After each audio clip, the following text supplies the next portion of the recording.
Welcome back to iGen Politics. This is a podcast that makes politics engaging and relevant for all generations. This is Victor Shi. I'm currently a sophomore at UCLA, was elected as the youngest delegate for Joe Biden, and also co-host this podcast. And I'm Jill Wine-Banks, the author of The Watergate Girl and an MSNBC legal analyst. I'm also the person who wears hashtag Jill's pins. And today's pin is in special honor of our guest today. It is a copy of the U.S. Capitol. And we'll be talking about things that are very relevant to that, because we'll talk about January 6th, which should have been a unifying moment for our country, a moment like 9/11, when our country came together as one unit, committed to defending our core American ideals and principles. Instead, over 1 year later, Democrats and most Republicans remain polarized, with Republicans continuing the big lie that led to January 6th and still supporting the big liar. Only a small handful of Republicans support doing what is needed to get to the bottom of what happened on January 6th in order to pass legislation to solve those problems. I get a lot of questions on Twitter and other platforms asking me if there is any way we can come together as a nation. What can Congress do about it? How important is accountability? And who should be held accountable and how? We have a great guest with us today to talk about these issues, Congresswoman Madeleine Dean from Pennsylvania. Most notably, she served as an impeachment manager during Donald Trump's second impeachment, giving her great insights for our conversation today. Before that, Representative Dean has done everything from being an English professor to a state representative in Pennsylvania. In 2018, after noticing that there were no women serving in Congress from Pennsylvania, she ran for Congress and won. In Congress, Representative Dean sits on the Judiciary and Financial Services committees. She's also a member of numerous caucuses, including the Bipartisan Addiction and Mental Health Task Force, the New Democrat Coalition, Congressional Progressive Caucus, and more. All right, thank you so much, Congresswoman Dean, for joining us today. It's a pleasure to be with you. Thanks for inviting me. I'm very glad to have you with us, and I want to get to ask the first question, which is about your service as the House impeachment manager, laying out the case for finding Donald Trump guilty of the articles of impeachment for inciting the January 6th insurrection. And I just want to start by saying, to me, as a citizen and as a prosecutor, the evidence was overwhelmingly presented. It made a clear case of culpability and impeachability. And I was appalled because, of course, when the vote is taken, you don't say impeachable or not impeachable, you say guilty or not guilty. And any argument you could make for why it's not impeachable, you can't make for saying not guilty, because he was clearly guilty. But so as background for our audience, could you just maybe very briefly summarize the facts that proved that the 45th President of the United States had acted in a way that led to the deadly assault on the Capitol and to almost overturning our democracy? Jill, really, it is an honor to be with you, and for your judgment on that, as such a talented and experienced prosecutor, an important part of our historical protection of democracy. So just fangirl from me to you to say thank you. And you know what? It was an extraordinarily solemn honor to be asked by Speaker Pelosi to be one of the impeachment managers under the extraordinary lead of Representative Jamie Raskin. And not to simplify or shortchange, because there's nothing simple about what happened on January the 6th. And it was not a single day's event. But I think the easiest thing to say in terms of the facts, the article was incitement to insurrection, one article, and but for the behavior and the work and the words of Donald Trump, would we have had an insurrection? No, we would not. And the facts overwhelmingly showed that. So it was literally the evidence of all the actions and the words finally used at the rally on the ellipse on January the 6th, as the president said, we're going to march up to the Capitol. We have to, literally make trouble. And I'll be there with you. He incited them. He invited them. He incited them. And then, really damningly, he did nothing to stop it for 1 187 minutes as we were trapped in a safe room, as his own vice president was whisked away to safety. 187 minutes did nothing. I can only imagine how terrified you were, knowing what was happening outside the doors or in the building where you were. And I wonder, when you were presenting the case to the Senate against Donald Trump, did you see Republicans agreeing with you? I sort of want the inside view, who nonetheless voted to acquit him and who now seem committed to preventing Americans from ever knowing the full extent of what happened. And I like that you said not just on January 6th, because there were other attempts at interfering with the peaceful transfer of power, with overturning the real election results. So can you explain, how Republicans, I can't believe they didn't see the facts, feel the same terror on January 6th that you felt. What can explain how Trump has this hold on them and why they voted to acquit? I don't think I have a good answer for you, and history will be the judge. But as we were in the Senate chamber, and it is an awesome place to be, with 100 senators, and presented, I thought, the facts as well as we possibly could. Again, I give the credit to Jamie Raskin and a team of folks who knew this was much more about our country and our democracy than anything else. But we could see some Republican senators paying little attention. Not many, I will admit to you. And by contrast, apparently impeachment won. Some of the managers I've spoken to, there was much greater distraction and disinformation, not interested. Whereas this one, because of the compelling nature of the video, of the audio, we had their attention, with the exception of a rogue few who seemed to go out of their way to show they weren't really interested in what we were saying. I will say at one point, when I presented the evidence of the phone call with Secretary of State Raffensperger, where Donald Trump so famously calls and says, "I want you to find 11,780 votes, one more than we need," we heard a gasp. I think it was from the Republican side, saying, "Oh my God, he will be prosecuted for that." So they certainly heard loudly and clearly what the evidence was, and all the behind the scenes that we knew at that time. Now we know much more, and the 1-6 committee will get us even more. But what we knew at that time, which was literally about a year ago now, in the days following insurrection, but we had damning evidence of the continued, prolonged effort by Donald Trump, starting early on in this presidency, to sow disinformation and doubt. And then that drumbeat got louder and louder. And he had participants in his own party, members of the House, his own Attorney General Barr, sowing the seeds of doubt about a free and fair election. A lot of people working on his behalf, who I think were really just afraid of losing their seats, losing their power, because they saw the base grip that Donald Trump has on the base of what was their party. Still hard for me to understand how people can ignore reality and that he could have this hold. Did you think there was any chance that senators would pay attention to the evidence and would be swayed by it? Because I go back to an era when Democrats and Republicans actually agreed on the facts.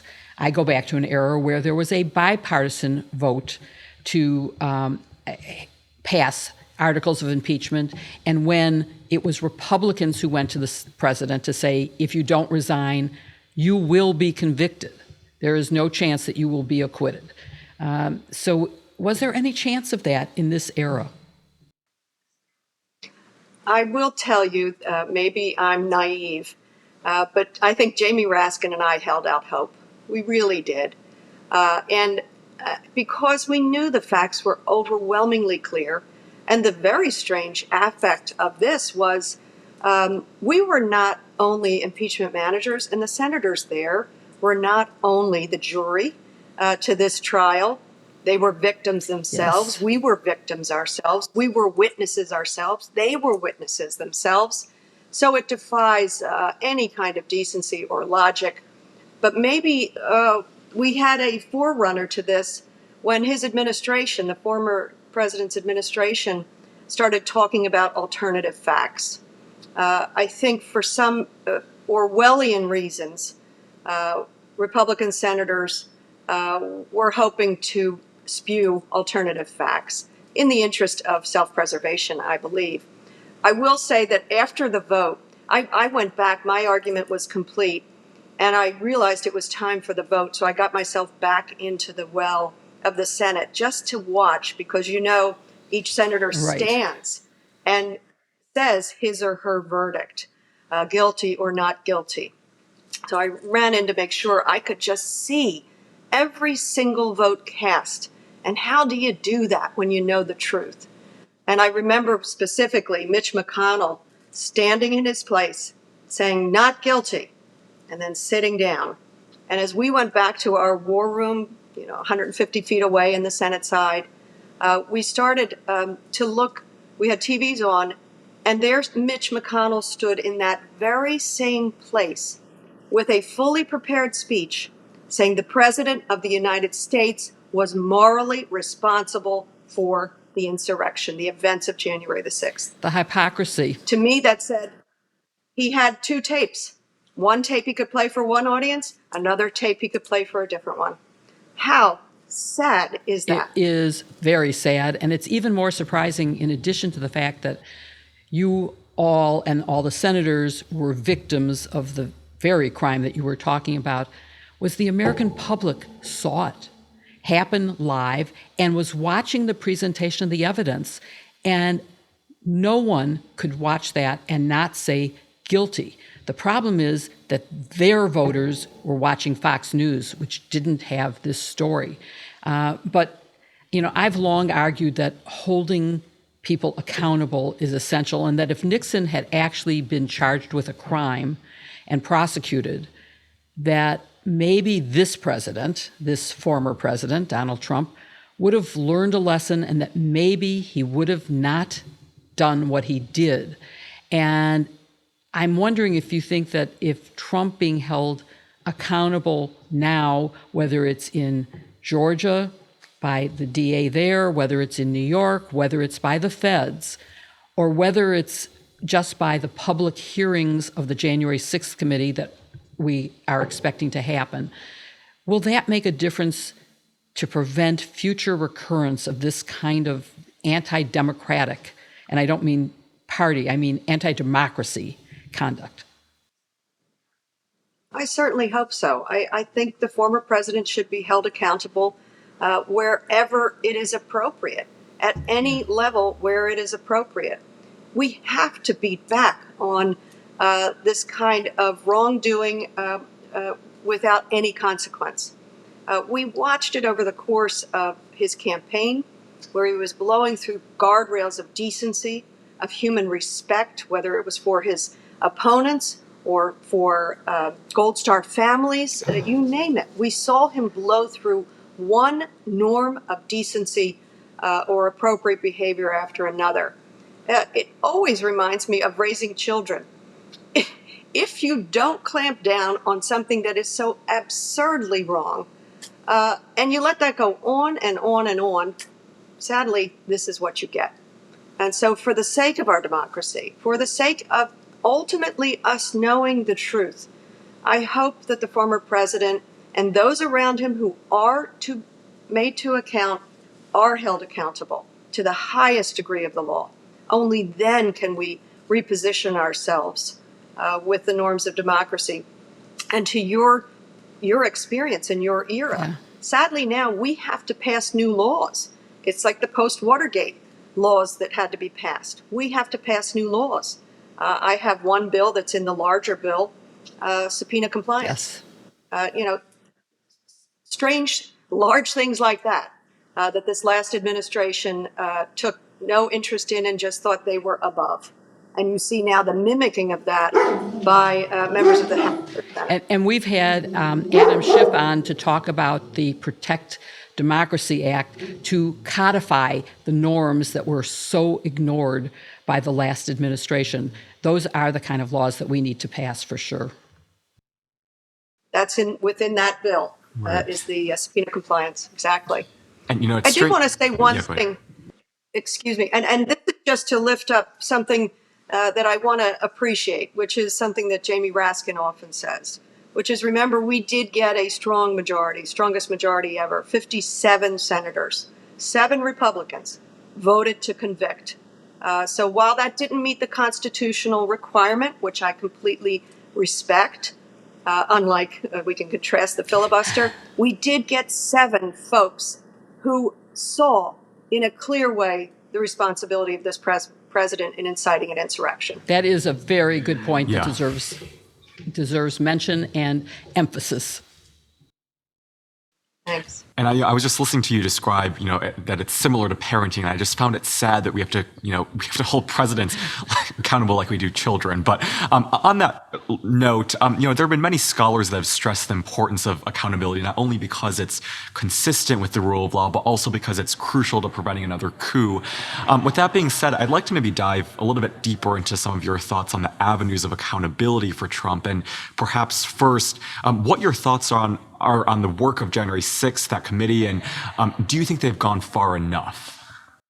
Well, I am so delighted with, first, the impaneling of the 1-6 committee. You saw the different wranglings that went on there when we tried to put in a fully independent commission, and Mr. McCarthy first deputized Katko to negotiate that and then withdrew his support for it.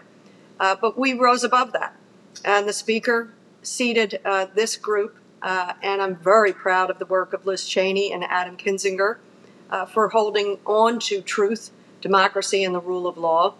And I happen to know, because of my close work with impeachment too, the incredible quality of everybody who is on that committee. And I don't mean just the representatives. I mean the staff behind. And Jill, I know you know what I mean.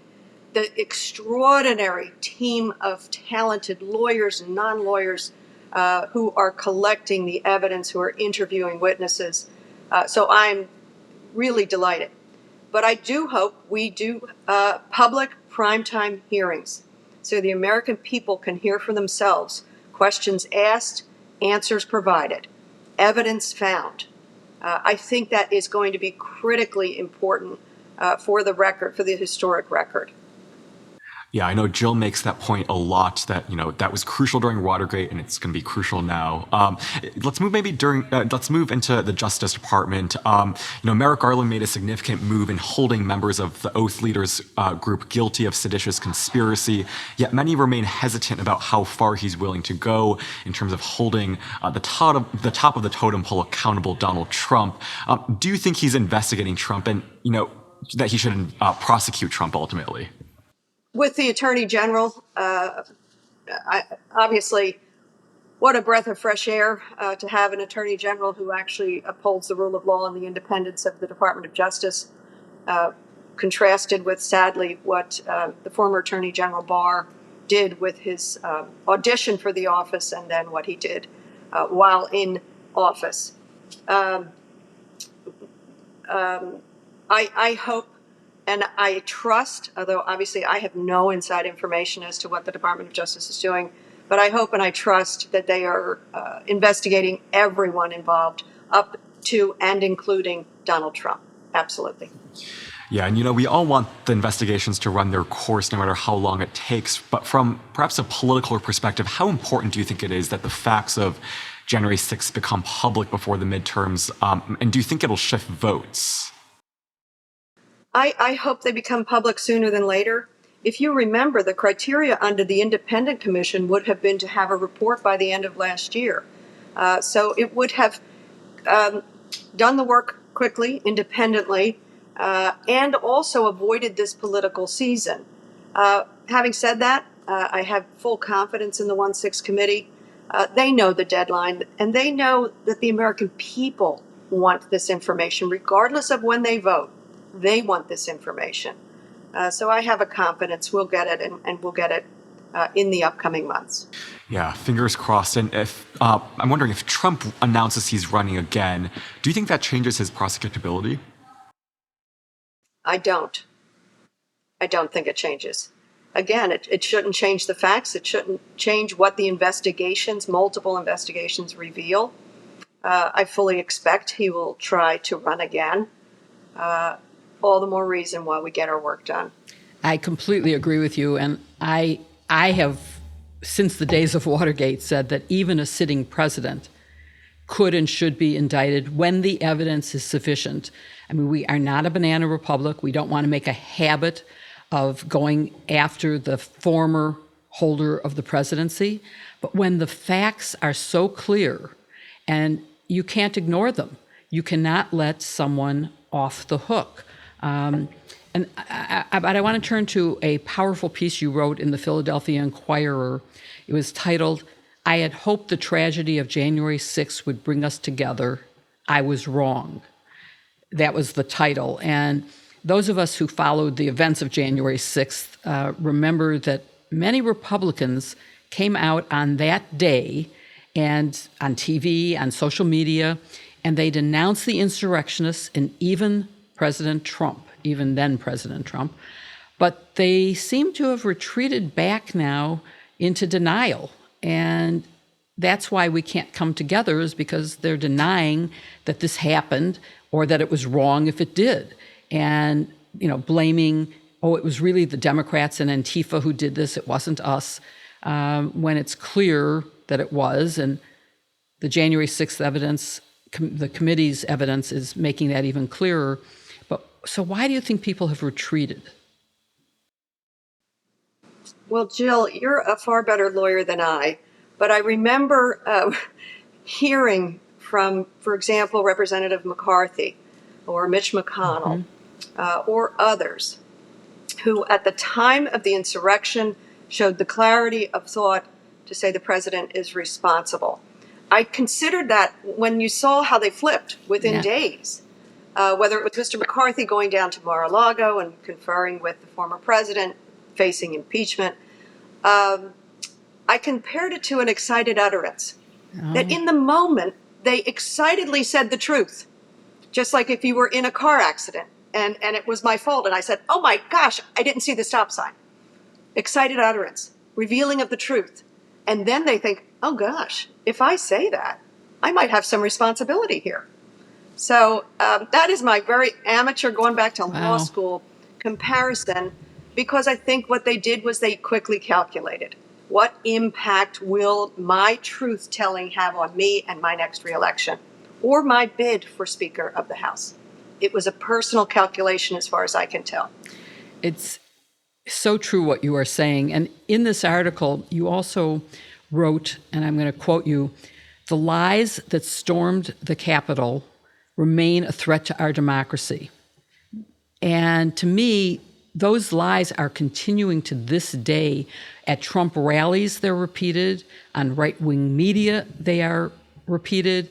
The evidence is building of a conspiracy to subvert democracy that exceeds anything that we might have thought in the initial attack on January 6th, that there is a much broader conspiracy that went on. And every day the January 6th committee is revealing evidence that shows that the forged elector slates, the pressure on Vice President Pence, show how close we were to losing our democracy. And so is there any way, one, to stop the lies and return to facts? And is there anything that Congress can do, statutes they might pass, both to stop the flow of misinformation, but also to shore up the gaps in our system of laws that allowed this to possibly happen, turning to the Electoral College Act and other means that might be shored up? Is there some real pressure within Congress to pass those, similar to, as you said, the post-Watergate laws? Well, I really do believe that it was lies that fueled the storming of the Capitol. And of course, those lies have not been put to rest in many pockets of our society. And there are media outlets, as you point out, who didn't even really cover the insurrection. I have spoken to intelligent voters on the other side of the aisle who have said to me, Matt, aren't you making too much of this January 6th thing? And I say, well, number one, I take it personally for myself because I was there and had to exit in a gas mask. But I take it much more personally for our democracy. And when I asked this person, very smart person, what do you mean? How can you watch that newsreel and not see the precious nature of our democracy, the fragility of it, and yet the strength of it too? I don't want to forget that. And you know what this person said? A smart, sophisticated, accomplished. The person said, I never watched any of that rhetoric. Not news, but rhetoric. So what do we do to get past that? Expose the truth. A bright light of sunlight on the truth instead of the darkness that really pervades the arguments around not continuing this investigation, not coming forward and speaking, not following a subpoena. The only disinfectant here will be the truth. That's why the public hearings are so important, as would be trials based on presented evidence in a courtroom of crimes. That's why it's necessary. And if I could just add to that the notion of, again, this was not a single day's event. This was a sustained campaign, if not chaotic, but it was a planned, sustained campaign by Donald Trump and others to make sure people did not have confidence in their vote. Imagine wanting to do that to a fellow citizen to the point where Americans attacked Americans. You heard Jamie Raskin in maybe it was his closing argument, quoting Voltaire, that if you can get people to believe absurdities, you can get them to perform atrocities. History has shown us this. And so this was a drumbeat of absurdity after lie, after disinformation. And look what it stormed the Capitol using American flags, using the Trump flag to beat police officers and to hunt us down. And the Confederate flag. Yes, exactly. So the only avenue is truth. Let's move maybe to voting rights, which is a big topic. You know, you're an ardent champion of voting rights, and as a member of Congress, voted for the combined Freedom to Vote John R. Lewis Voting Rights Act. First, what is your reaction to Senate Democrats unanimously voting for the act and Senate Republicans unanimously voting against the bill, and then joining with two Democratic senators to defeat a rules change to allow the Democratic majority to vote to pass the act by enacting a carve-out in the filibuster for voting rights? Oh, what a sad state of events. I have to say, I was sworn in January of 2019 following the 2018 elections and very much wanted to be on the Judiciary Committee and was able to be on that committee. One of the things that was number one on our agenda, in fact, we named it HR 1, was for the people, was absolutely to clean up our elections, whether it's the dark money, Citizens United effect, or the voter suppression impacts. And so I was very excited to be a part of that, which was a long time coming. John Sarbanes and others had been working on that for a decade, I guess, before we got there. So we moved to pass HR 1. And of course, I had the chance to serve with John Lewis. I can't tell you what good fortune that was for my lifetime. I would sometimes just, this was pre-COVID, obviously, I would sometimes just go and sit next to him on the floor. There's no assigned seats, so you can sit and chat with anybody, because I thought just by talking to him, learning from his experience, maybe by osmosis, I'll become a better person or better legislator. And he was always so generous with his time, always calling me friend. Of course, he called everybody friend. But he genuinely meant it. And so with his passing, and I had the chance to go with him to Selma and cross the bridge and twice, 2 years in a row before his death, we of course put forward H.R. 4, the John R. Lewis Voting Rights Act, to get at, we've got a multiple pronged attack on voting rights. We have a Supreme Court in Shelby and then the more recent case who's tearing away at the very fabric of the Voting Rights Act. We have state legislatures, one that I sat in as a Pennsylvania state representative, where voter suppression, voter ID, different things are popular among some state Republican-controlled legislatures. So for these bills to come in, be combined, I can't tell you how disappointing it is that, number one, that they should ever have been subject to filibuster, to a minority control over our civil rights, our right to vote. That's wrong. But number two, to not have had the support of Mr. Manchin and Ms. Sinema. I don't know how they could possibly have voted with the Republicans against protecting our right to vote. Voting rights bills have come up over the history. They are always bipartisan. Not this year, not post-Trump. Well, maybe the last question against this backdrop, is there anything that Democrats in the administration can do to make sure voting rights are protected? And also, just as an elected official yourself, what are things that you can tell our audience to do to help protect voting rights and get elected officials to understand their concern about democracy? Well, number one, let me take this as an opportunity to thank both of you for asking me to have this conversation. And I started by talking about how I'm just a proud fan and supporter of Jill. But Victor, I've read a little bit about you. And so what can we do? We can do what you're doing, and your generation must do. Because my generation cares, and we're going to do everything in our power to try to hand this democracy off to the next generation for my grandchildren and their children. But what you are doing, what you and your whole generation can do, is demand the protection of our right to vote, is to run for office yourselves, is to work on a campaign if you don't want to run yourself. Work on a campaign that you really believe in, where the person, I don't care the party, but the person shares the values of our common democracy, the precious nature of it. I will tell you that at 18, I was first asked to run for office. And I credit that couple. It was my girlfriend in high school's parents. They came to visit me one night and said, "Mad, we think you should run for office." I was 18. I don't even know if I was registered yet. And I said, "Yeah, sure. What would I run for?" They said, "Run for committee person. You'll be running in Ward 13. I didn't know what a ward was.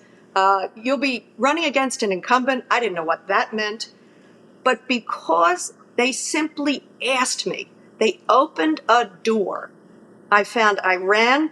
I rudely took out the incumbent. I served as a committee person, and that planted the seed in me that I have a role to play, whether it's at the very base level or just to educate myself on the issues. So I always am encouraged when I'm with your generation. We're going to do what we can to steward this as safely as we can for the upcoming years, but you guys are going to see us through this. Well, that is perfect advice. And I know that parallels with how I felt when I ran to become a delegate in 2020. It was just, when you're 18, it's like, who am I? And then all of a sudden it happens but that is the foundation of a lifelong passion for civics and politics. So I totally agree with you. And thank you so much for joining us today, Congresswoman Dean. And your career has been inspirational. Thank you both. You are. So thank you for doing these podcasts. It's been a pleasure. Thank you for joining us. Thank we you. hope you'll come back and talk more about your legislation and what its prospects are. I'd love to. Thanks. Thank you so much for listening or watching this episode of iGen Politics with Congresswoman Dean. We hope you found it interesting and enlightening, and we'll be back next week with another episode of iGen Politics wherever you get your podcasts or on YouTube. So be sure to follow us there on YouTube or Apple Podcasts or wherever you follow your podcasts for another episode next week. And be sure to give us a 5-star rating so that other people will find us. That's how it happens. We need to build our listenership, and we are counting on you.